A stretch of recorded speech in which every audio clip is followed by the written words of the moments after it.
Hi friends, welcome to my ಚಾನಲ್ಗೆ ಹೊಸಬರಾಗಿದ್ದರೆ channel subscribe ಮಾಡಿ.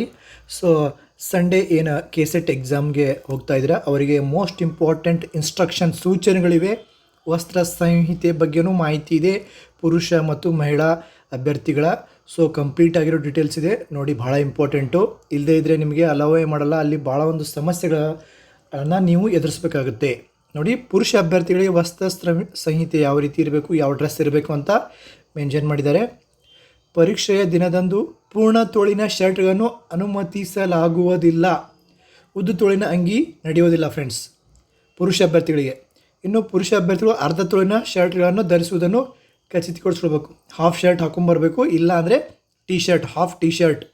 ಆದಷ್ಟು ಕಾಲರ್ ರಹಿತವಾಗಿರುವಂತಹ ಟಿ ಶರ್ಟ್ ಇದ್ದರೆ ಉತ್ತಮ ಅಂತ ಕೊಟ್ಟಿದ್ದಾರೆ. ಶರ್ಟ್ ಯಾವಾಗಲೂ ಯಾವುದೇ ಟಿ ಶರ್ಟ್ ಅಥವಾ ಶರ್ಟು ಹಾಫ್ ತೋಳಿಂದು ಇರಬೇಕು. ಓಕೆ, ಟಿ ಶರ್ಟ್ ನಡೆಯುತ್ತೆ. ಇನ್ನು ಪ್ಯಾಂಟ್ ಸರಳ ಪ್ಯಾಂಟ್, ಜೇಬುಗಳು ಇಲ್ಲದಿರುವ ಜಾಸ್ತಿ ಇರ್ತಾವಲ್ಲ, ಈಗ ಜೀನ್ಸ್ ಪ್ಯಾಂಟಿಗೆ ಒಂದು 4-5 ಪಾಕೆಟ್ ಇರೋ ಕಾರ್ಗೋ ಪ್ಯಾಂಟು ಅವೆಲ್ಲ ಹಾಕೊಂಡು ಬರಬಾರ್ದು. ಸಿಂಪಲ್ಲಾಗಿರೋ ಪ್ಯಾಂಟನ್ನು, ಫಾರ್ಮಲ್ ಪ್ಯಾಂಟನ್ನು ಹಾಕೊಂಡು ಹೋದರೆ ಉತ್ತಮ. ಸೊ ಕುರ್ತಾ ಪೈಜಾಮು ಜೀನ್ಸ್ ಪ್ಯಾಂಟನ್ನು ಅನುಮತಿಸಲಾಗುವುದಿಲ್ಲ. ಅಲ್ಲಿ ಕಂಪ್ಲೀಟಾಗಿ ಪೊಲೀಸ್ ಮತ್ತು ಸಿಬ್ಬಂದಿಗಳಿರ್ತಾರೆ. ಅವರ ಎದುರಿಗೆ ಎಲ್ಲನೂ ಚೆಕ್ ಮಾಡಿ ನಿಮಗೆ ಸ್ಟ್ರಿಕ್ಟಾಗಿ ಚೆಕ್ ಮಾಡ್ತಾರೆ. ಈ ರೀತಿ ಏನು ಅನುಮತಿಯನ್ನು ನೀಡದೇ ಇರುವಂತಹ ಜೀನ್ಸ್ ಪ್ಯಾಂಟ್ ಆಗಿರ್ಬೋದು, ಉದ್ದು ತೋಳಿನ ಶರ್ಟನ್ನು ಹಾಕ್ಕೊಂಡು ಬರಬಾರ್ದು ಯಾರು. ಪುರುಷ ಅಭ್ಯರ್ಥಿಗಳನ್ನು ನೋಡಿರಿ, ಮತ್ತೆ ಹಗುರವಾಗಿರಬೇಕು, ಯಾವುದೋ ವೇಟೇಜ್ ಇರಬಾರ್ದು. ಆಮೇಲೆ ಜಿಪ್ ಪಾಕೆಟ್ಗಳು ಏನಿರ್ತವೆ, ದೊಡ್ಡ ಬಟನ್ಗಳು ಮತ್ತು ವಿಸ್ತಾರವಾದ ಕಸೂತಿರುವ ಬಟ್ಟೆಗಳು ಇರಬಾರ್ದು. ಏನೋ ಡಿಸೈನ್ ಏನೇನೋ ಅದರೊಳಲ್ಲಿ ಕಾಪಿ ಇರುವಂತಹ ಒಂದು ಅಂಶಗಳು ಅವ್ರಿಗೆ ಕಂಡು ಬಂತಂದರೆ, ಅಂದರೆ ಕಾಪಿ ಇಟ್ಕೋಬೋದು, ಹಿಂಗೇನಾದರೂ ಅವರಿಗೆ ಅನುಮಾನ ಬಂತಂದರೆ ಅದನ್ನು ಅವರು ಏನು ಮಾಡ್ತಾರೆ, ಅನುಮತಿಯನ್ನು ಕೊಡಲ್ಲ ನಿಮಗೆ ಎಕ್ಸಾಮ್ ಬರೆಯೋಕ್ಕೆ. ಇನ್ನು ಪರೀಕ್ಷಾ ಹಾಲ್ ಒಳಗಡೆ ಶೂಗಳನ್ನು ತೊಗೊಂಡು ಹೋಗೋಂಗಿಲ್ಲ. ಶೂಗಳನ್ನು ಹಾಕ್ಕೊಂಡು ಬಂದರೆ ಹೊರಗಡೆ ಬಿಡಬೇಕಾಗುತ್ತೆ, ಬರಿಗಾಲಿಂದ ಹೋಗಬೇಕಾಗುತ್ತೆ. ಇಲ್ಲಾಂದರೆ ನೀವು ನಾರ್ಮಲ್ ಸ್ಯಾಂಡಲು ಚಪ್ಪಲಿಗಳನ್ನು ಧರಿಸ್ಕೊಂಡು ಹೋಗ್ಬೋದು. ಆಮೇಲೆ ಕುತ್ತಿಗೆ ಸುತ್ತ ಯಾವುದೇ ಲೋಹದ ಆಭರಣಗಳು ಧರಿಸುವುದು ಅಥವಾ ಕಿವಿಯೋಲೆಗಳು, ಉಂಗುರಗಳು ಮತ್ತು ಕಡಗಳನ್ನು ಧರಿಸುವುದು ನಿಷೇಧಿಸಲಾಗಿದೆ ಫ್ರೆಂಡ್ಸ್. ಈಗ ಹೆಣ್ಮಕ್ಳಿಗೆ ತಾಳಿ ಮತ್ತು ಬಂಗಾರ ಚೈನು, ಬೇರೆ ಚೈನುಗಳು ಬರ್ತವೆ. ತಾಳಿ ಅಲವ್ ಇದೆ. ಆಮೇಲೆ ಬಂಗಾರ ಚೈನು ಆ ರೀತಿ ಆ ಚೈನು ಏನಾದರೂ ಇದ್ದರೆ ಅದನ್ನು ಹಾಕ್ಕೊಂಡು ಹೋಗದೇ ಇರೋದು ಉತ್ತಮ. ಇನ್ನು ಹೆಣ್ಮಕ್ಳಿಗೆ ನೋಡೋಣ. ಇನ್ನು ಮಹಿಳಾ ಅಭ್ಯರ್ಥಿ ನೋಡಿದ್ರೆ ವಿಸ್ತಾರವಾದ ಕಸೂತಿ, ಹೂಗಳು, ಬ್ರೂಚ್ಗಳು ಅಥವಾ ಬಟನ್ಗಳು ಹೊಂದಿರೋ ಬಟ್ಟೆಗಳನ್ನು ಧರಿಸುವುದು ನಿಷೇಧಿಸಲಾಗಿದೆ. ಅತಿಯಾದ ಡಿಸೈನ್ಗಳು ಇರುವಂತಿಲ್ಲ. ಇನ್ನು ಪರೀಕ್ಷೆ ದಿನದಂದು ಪೂರ್ಣ ತೋಳಿನ ಬಟ್ಟೆಗಳನ್ನು, ಜೀನ್ಸ್ ಪ್ಯಾಂಟ್ ಧರಿಸುವಂತಿಲ್ಲ. ಸೇಮ್ ಇವರಿಗೂ ಜೀನ್ಸ್ ಪ್ಯಾಂಟು ಅಥವಾ ಉದ್ದು ತೋಳಿನ ಶರ್ಟನ್ನು ಬಳಸುವಂತಿಲ್ಲ ಅಂತ ಕೊಟ್ಟಿದ್ದಾರೆ. ಇನ್ನು ಅದರ ಬದಲಾಗಿ ಅರ್ಧ ತೋಳಿನ ಬಟ್ಟೆಗಳನ್ನು ಮುಜುಗರವಾಗದಂತೆ ಮತ್ತು ಮೇಲೆ ಉಲ್ಲೇಖಿಸಿರುವ ಬಗೆಯಲ್ಲಿ ನಿಯಮದಂತೆ ಧರಿಸುವಂತೆ ಆದೇಶಿಸಲಾಗಿದೆ. ನೆಕ್ಸ್ಟ್ ನೋಡಿ, ಹೈ ಹೀಲ್ಡ್ ಶೂಸ್ಗಳನ್ನು ಅಥವಾ ಚಪ್ಪಲಿಗಳನ್ನು, ಹೈ ಹೀಲ್ಡ್ ಇರ್ತೀವಲ್ಲ ಅದನ್ನು, ಶೂಗಳನ್ನು ನಿಷೇಧಿಸಲಾಗಿದೆ.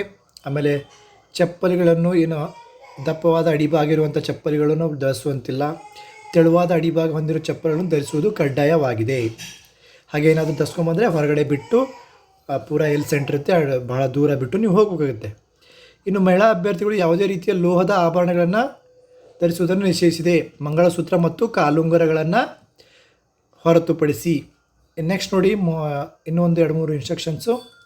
ಡ್ರೆಸ್ ಕೋಡನ್ನು ಅನುಸರಿಸುವ ಜೊತೆಗೆ ಕೆಳಗೆ ಪಟ್ಟಿ ಮಾಡಲಾದ ಯಾವುದೇ ನಿಷೇಧಿತ ವಸ್ತುಗಳನ್ನು ಪರೀಕ್ಷಾ ಕೇಂದ್ರಕ್ಕೆ ತೆಗೆದುಕೊಂಡು ಹೋಗದಂತೆ ಅಭ್ಯರ್ಥಿಗಳು ಖಚಿತಪಡಿಸಿಕೊಳ್ಳಬೇಕು.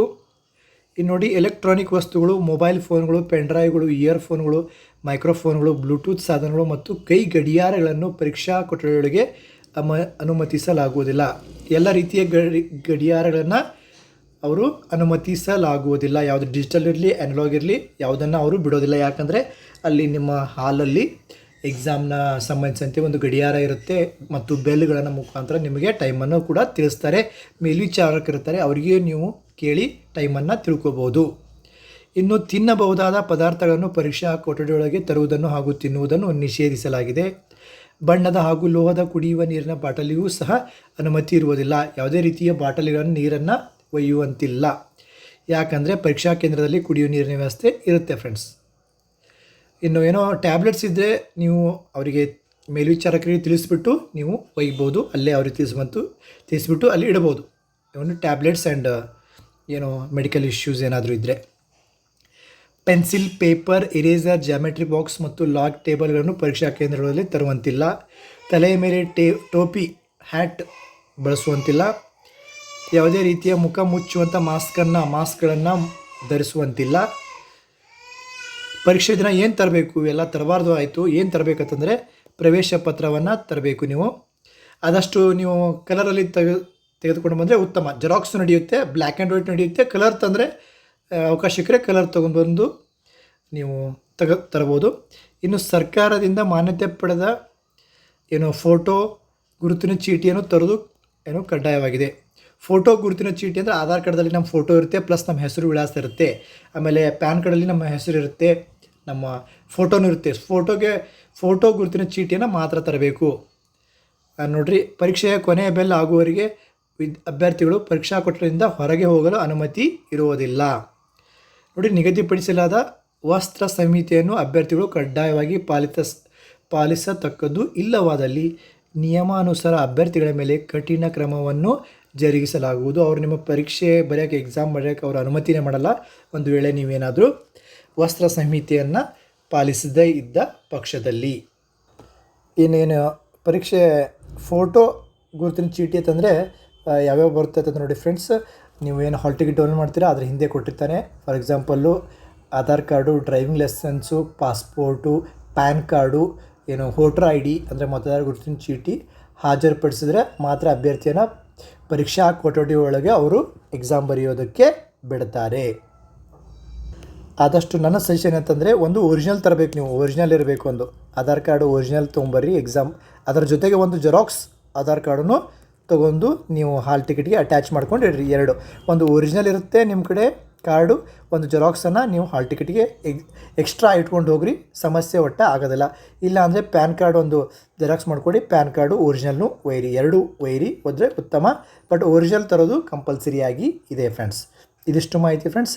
ಚಾನಲ್ಗೆ ಹೊಸಬರಾಗಿದ್ದರೆ ಚಾನಲ್ ಸಬ್ಸ್ಕ್ರೈಬ್ ಮಾಡಿ.